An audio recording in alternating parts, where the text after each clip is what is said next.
There we go. All right. Welcome, everybody, and welcome back. This is the first episode of the B2B Growth Lab for this year.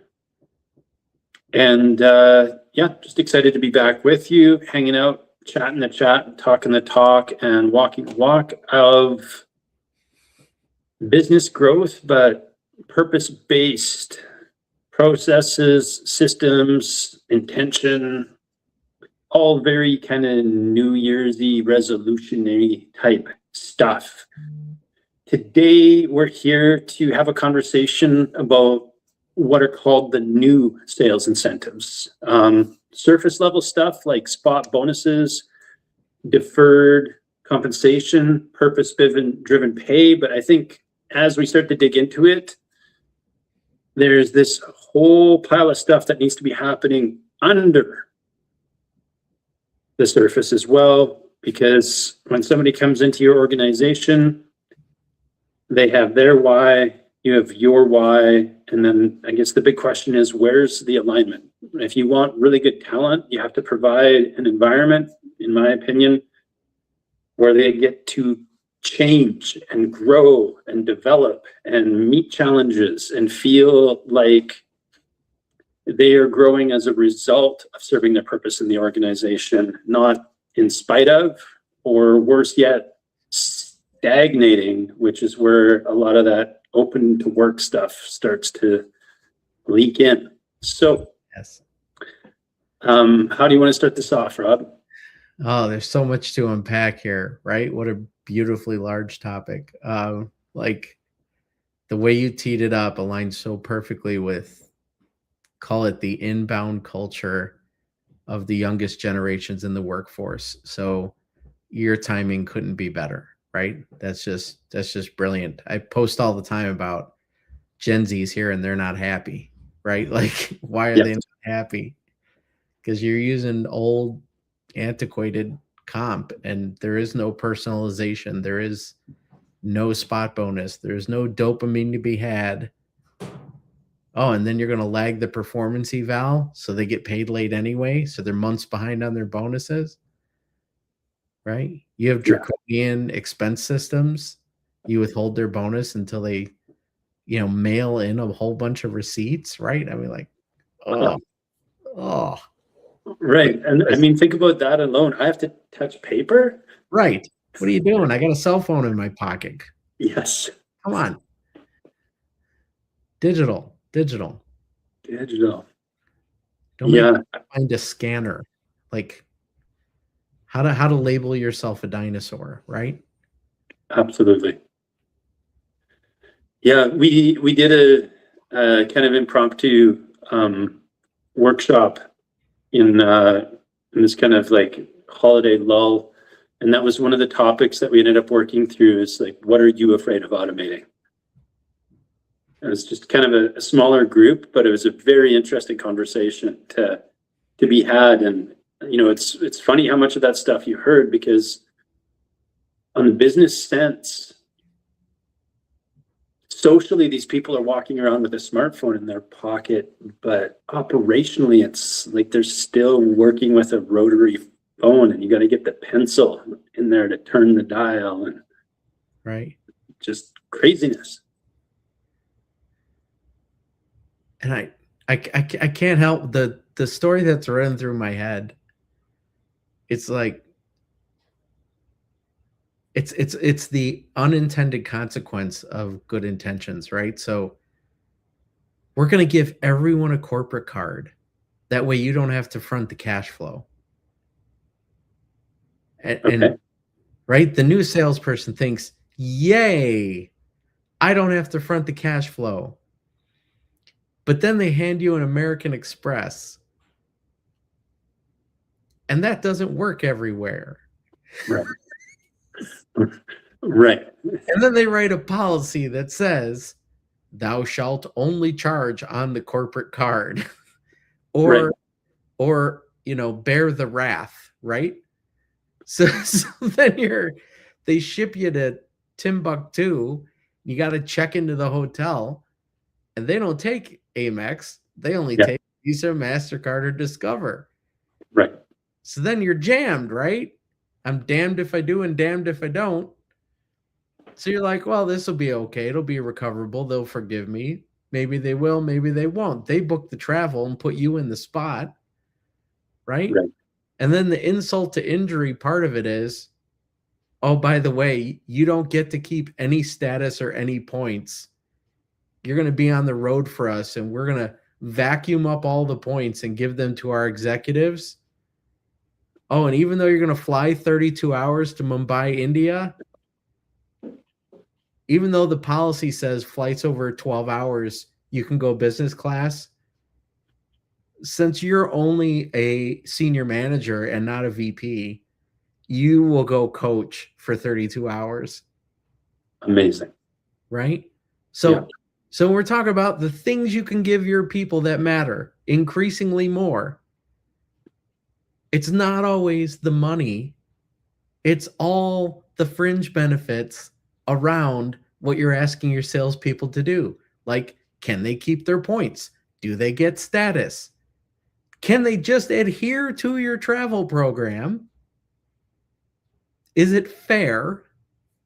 Right? Yeah. It's all this little stuff matters. And execs don't think it does. They don't, well, we'll just ever try and squeeze them for less money and pay them less to get them to do more, right? Well, the way that you do that and you have them not become resentful and turn over, still feel like there's some kind of fairness. It's getting creative about how you move some of those costs around. Right. Like to the credit card company via points. Absolutely. Right? Yeah. Yeah, horror stories from where I've worked and how I've traveled. Yeah. You're reminding me of when your description was going down that rabbit hole or circling the drain.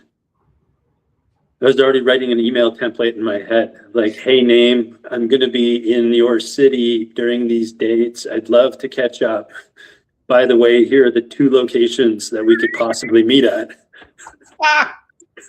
Because it's the only places that I'm covered. Right. Yeah. Chain cafe and or chain restaurant. Yeah. And it's just a sticky spot to be in. So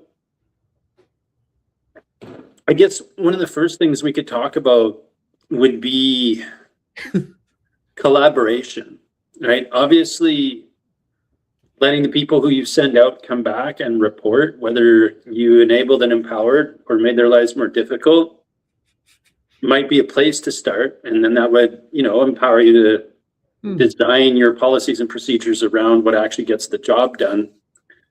I guess the other questions would be, when you're in those environments and you're getting feedback on low-level data like that, what are some of the high-level questions that you should be asking your sales team? Because again, the whole idea here is to help them do their job better, which impacts your bottom line, right?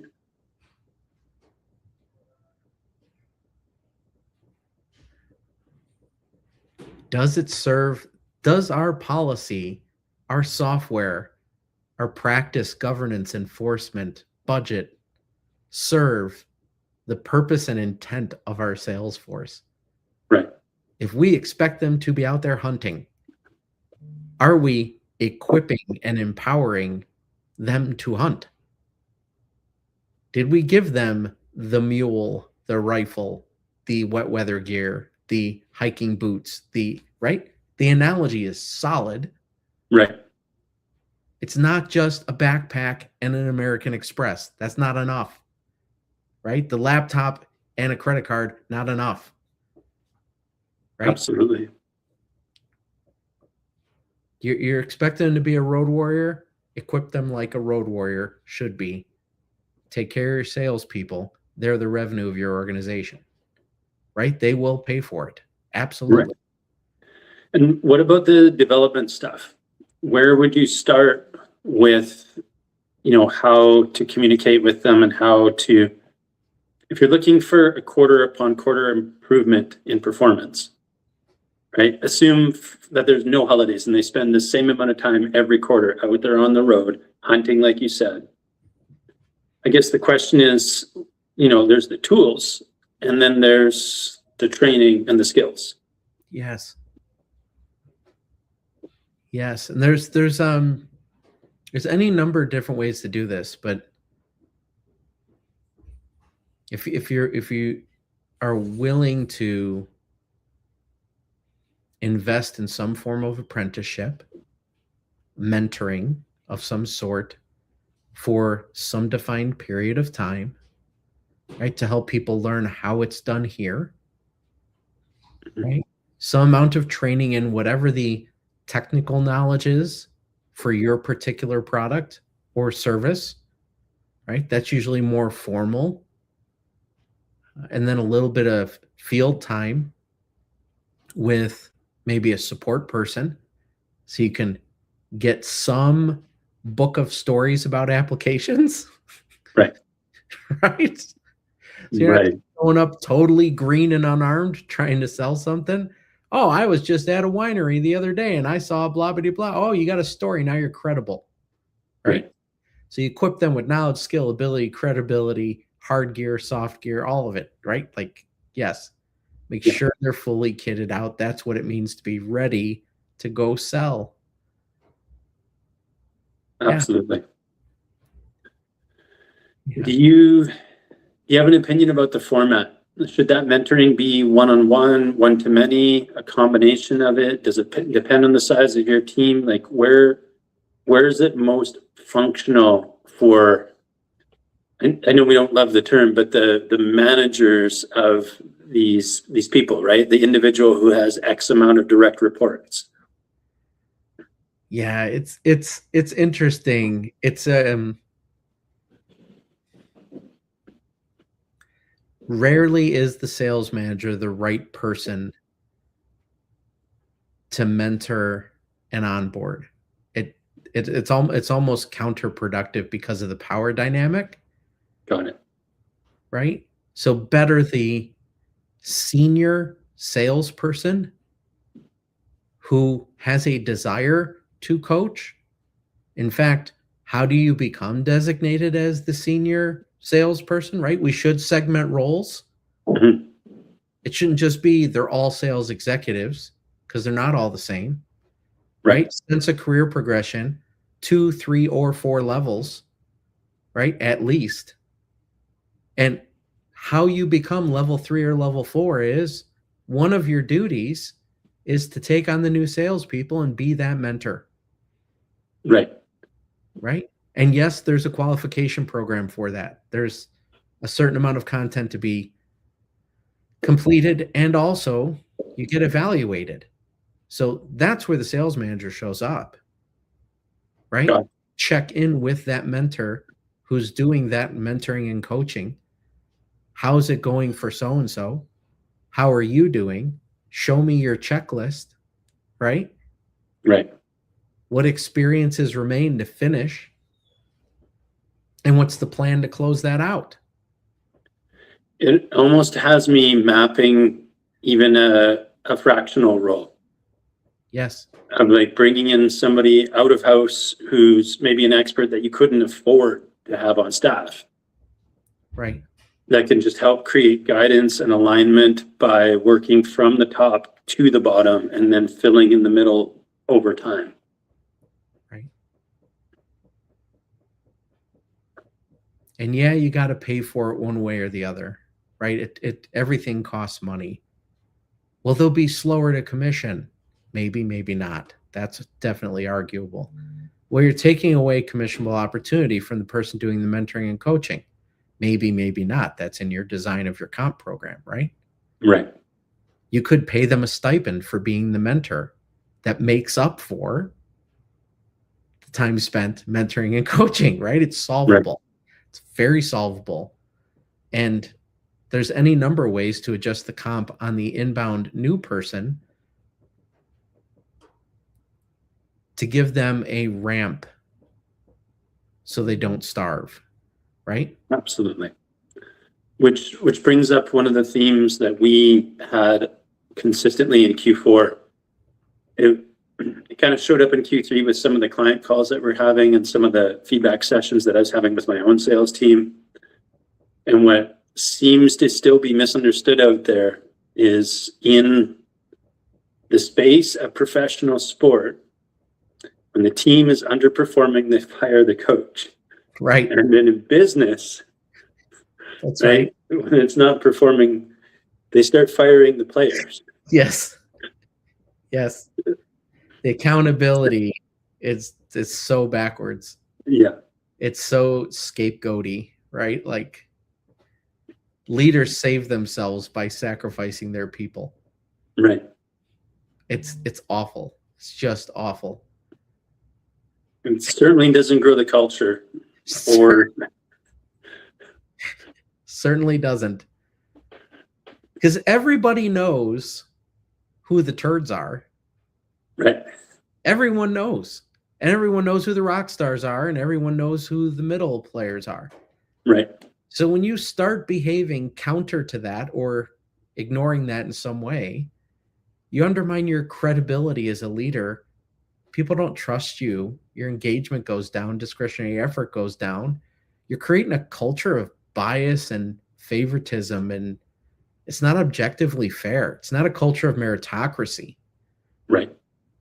Right? And people want to be judged fairly. If you're Absolutely. not being fair, good luck. Yeah. Luck. Yeah. I personally make it required viewing, I guess, for myself. I recommend it to all my clients, but as a reinforcement, every quarter I'll watch Moneyball again. Just to see that struggle where they fill the roster, but for I don't know how long they cannot get the coach to play the team that's been designed. Right. And it has that kind of corporate tinge to it. I'm just like, I'm doing this because I might have to explain myself to a new boss. Like, that's your concept of winning right now. Is the story you're going to tell your new employer about why you made these decisions.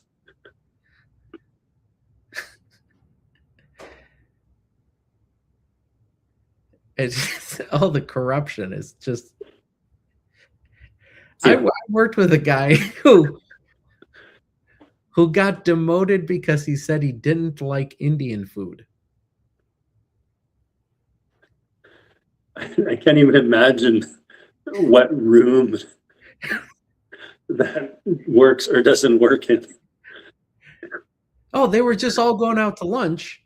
Right. And they're like, where should we go to lunch? And somebody said, hey, there's a nice Indian food place 2 blocks away. And he goes, I don't really like Indian food. Not my jam. I'd rather a hamburger.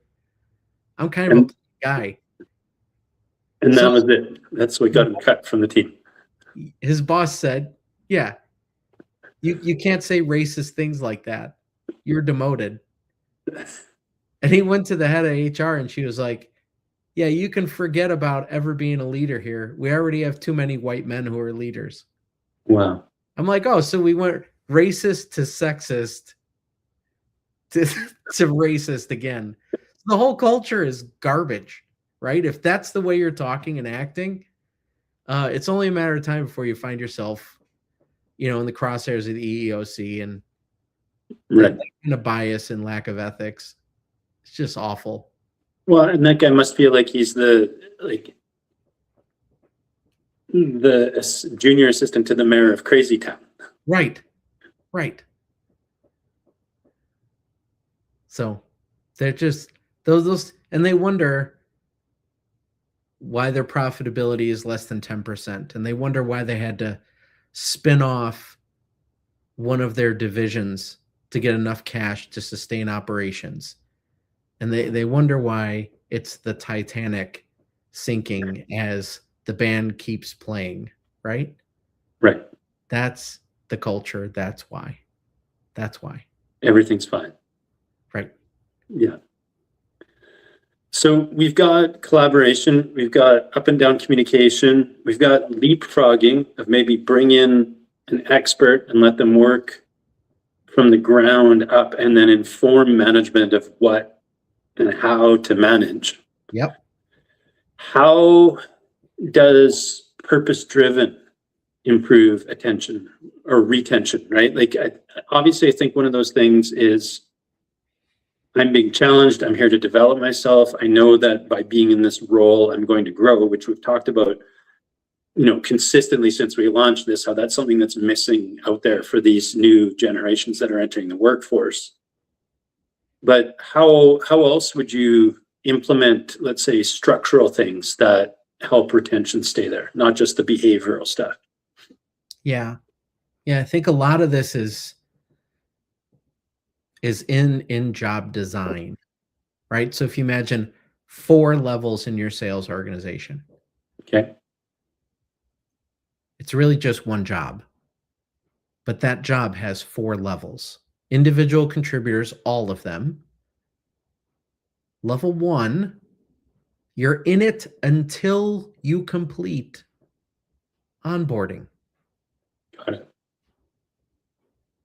And it's your mentor's job to help you get through that, right? How they get measured is different than how you get measured. But both of them have to do with your outcome. Okay.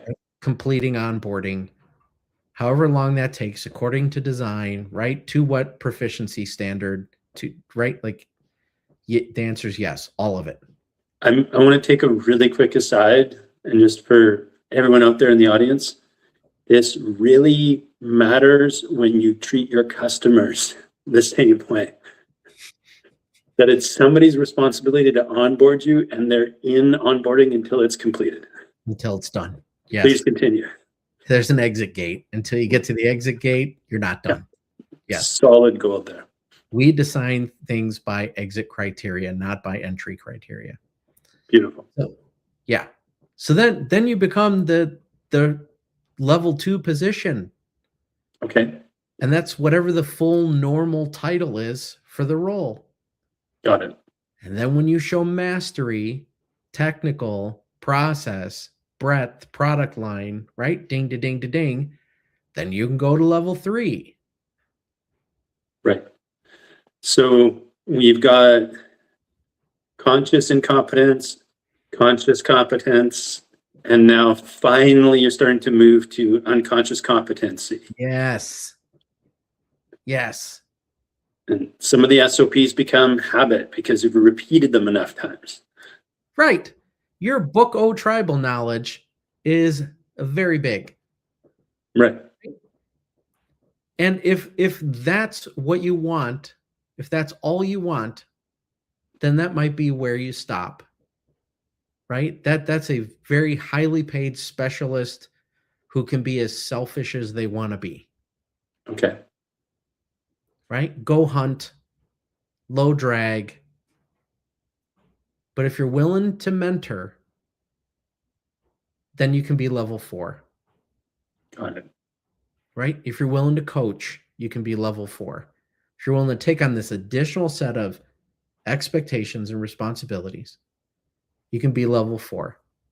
And that will normalize, reduce your variability, your volatility in your pay scale. It could be a little bit of a cap on your absolute maximum, right? Because you're not going to close that $750,000 sale as often because you're spending some of your time helping the new people farm up to $10,000 sales, right? Right. So I get it, but some people will absolutely pick that because for many, escalating income is diminishing returns. Right. And your point about purpose demands more answers. So where do people get fulfillment from? Yeah. Helping other people. Once they have enough money, most people want something else. Absolutely. So give that something else and give them the ability to choose. If all you want's money, sit in level 3. No problem. That's awesome. We love it. Yeah. We as you know, or maybe aware, like conducted a fractional campaign in 2025, and I couldn't believe some of the unicorns that I met in that environment. Right. With exactly that. Right. Like one of them, former VP of sales for a Fortune 100. I cannot understand how cheaply he was willing to give away Right. his services to come in and train up your sales organization over a quarterly period. Percentages of pennies on the dollar. Right. Right. In terms of the skill set, he'd done his own math. He's like, yeah, they spent, I forget what it was, $2.5 million training me over a 9-year period of time. And that was training, not salary. Right. Right. And yeah, a few tens of thousands to like have this person in your organization. But again, like why? What's driving it? Purpose. Giving back. Like he was super transparent. Like, I'm obviously not in here for the money. I'm just trying to help people at this point in my life, at this stage of the game. Right. And it's beautiful. It's wonderful. Yeah. And more people would admit that if it was safer to admit that earlier in their career while they were still employed. Right. So make it safe for your level 4s to raise their hand and say, I want to be a level 4. I'll take a little bit of a haircut in order to get the chance to help and mentor and coach. Just feel great from the beginning to the end of the day. Right. Yeah. Right. Yeah. There's something really powerful, I think, and this is on all 4 of the levels that you've touched on, but designing into your organization a KPI of like, I made this much of a difference today. Right. Right. Because again, I agree with you completely. Those are the sort of things that I think actually do motivate most human beings. And that's also why there's these issues out there, or these discrepancies, because, a lot of people don't feel like they're making any sort of a difference. They're just clocking in and out, and like being a part of an assembly line isn't that fulfilling.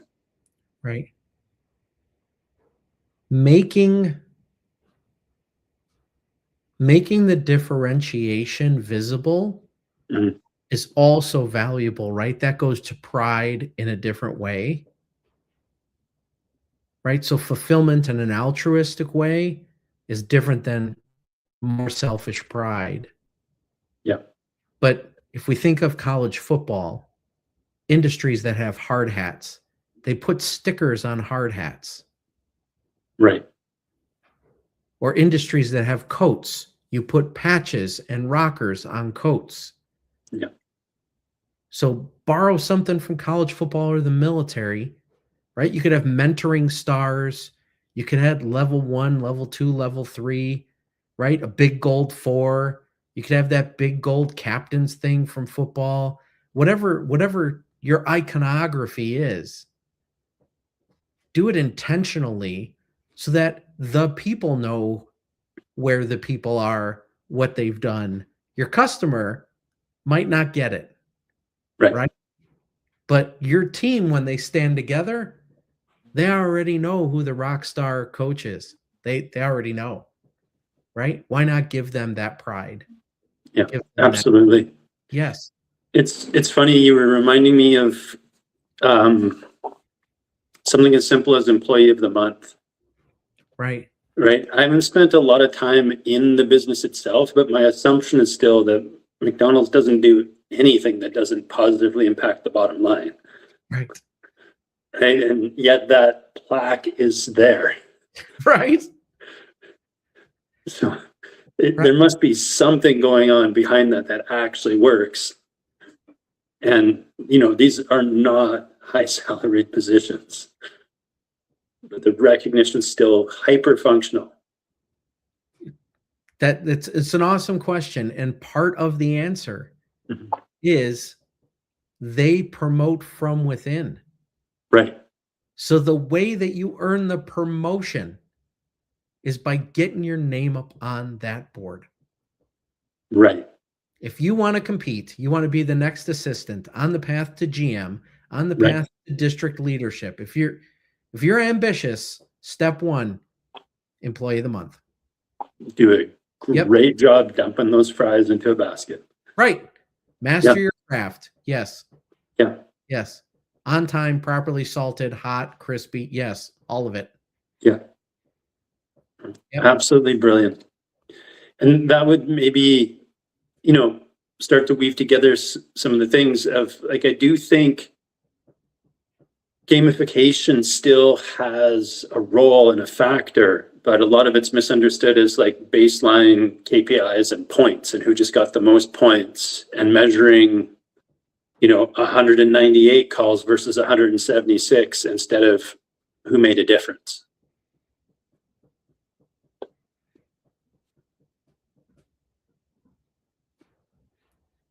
Yeah. Yeah. It varies across industry so much. Yes. How you gamify, because what you are functionally designing is a game. Yeah. That is how human beings will approach it, right? They will try to break it. They will try to con it. They will, through their natural humanity, find the most efficient path to an end, if there is, right? Yeah. And with multiple generations now that are used to playing games, Right. that are used to being able to score points. And, we're back to the dopamine you mentioned earlier. Like, this is just a part of everyday life. Right. So why are you not handing out points at the sales meeting? Yeah. That's when the stickers and pins get handed out, right? Absolutely. When everyone's looking. Yeah. And if people are having fun at work, if it's properly gamified, if the incentives are aligned with the behaviors that produce the result, what do you know, right? Absolutely. You don't have to pay them as much because you're giving out stickers and pins, and the culture is rock solid positive, where people get recognized for helping each other. Yeah. What? Yeah. And that's maybe one of the themes to really land on today is recognition is a currency. Yes. Yeah, absolutely. In bearing that in mind, is there anything else you want somebody to really think about in terms of like key takeaways? I think the only other part in this, if we're talking about recognition, is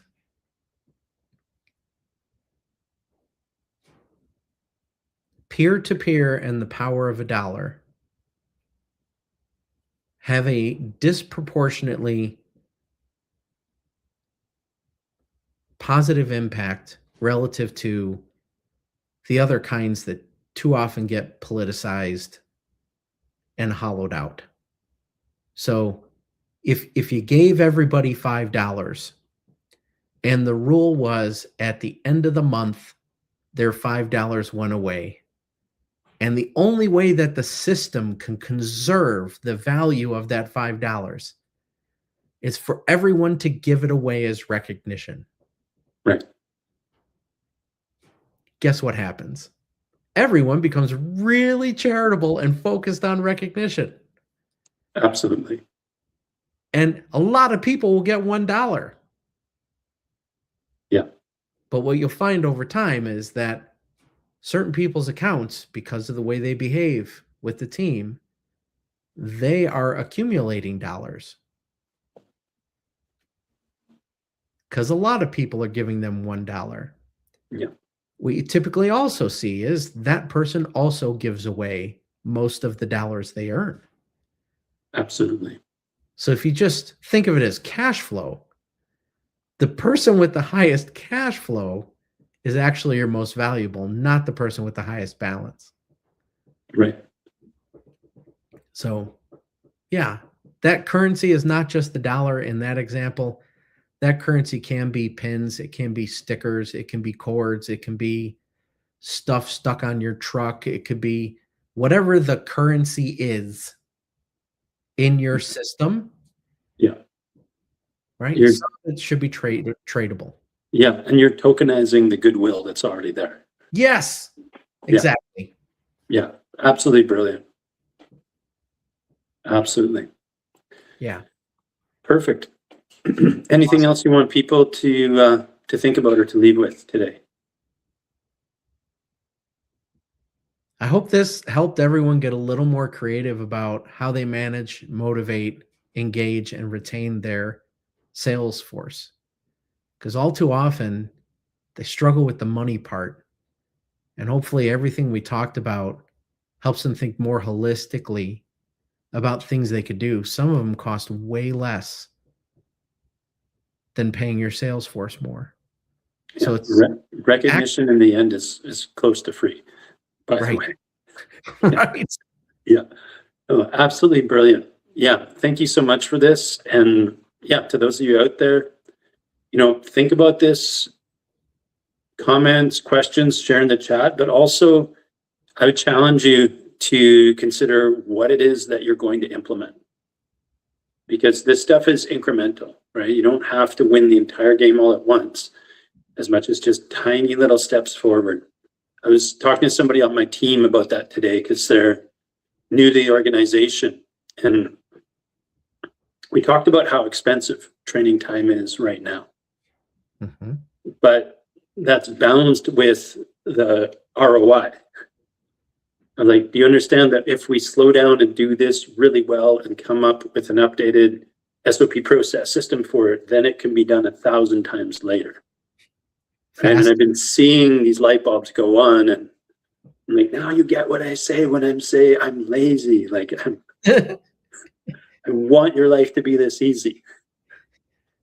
But, those calls end with her smiling and her inspired, and like, I feel like I'm on the right track because we're playing a much longer game, right? Than fix today's problem.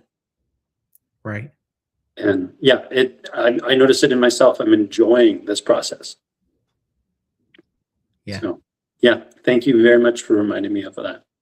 Oh, my pleasure. Good stuff. Always a good time, Jacob. Always a good time. Thank you.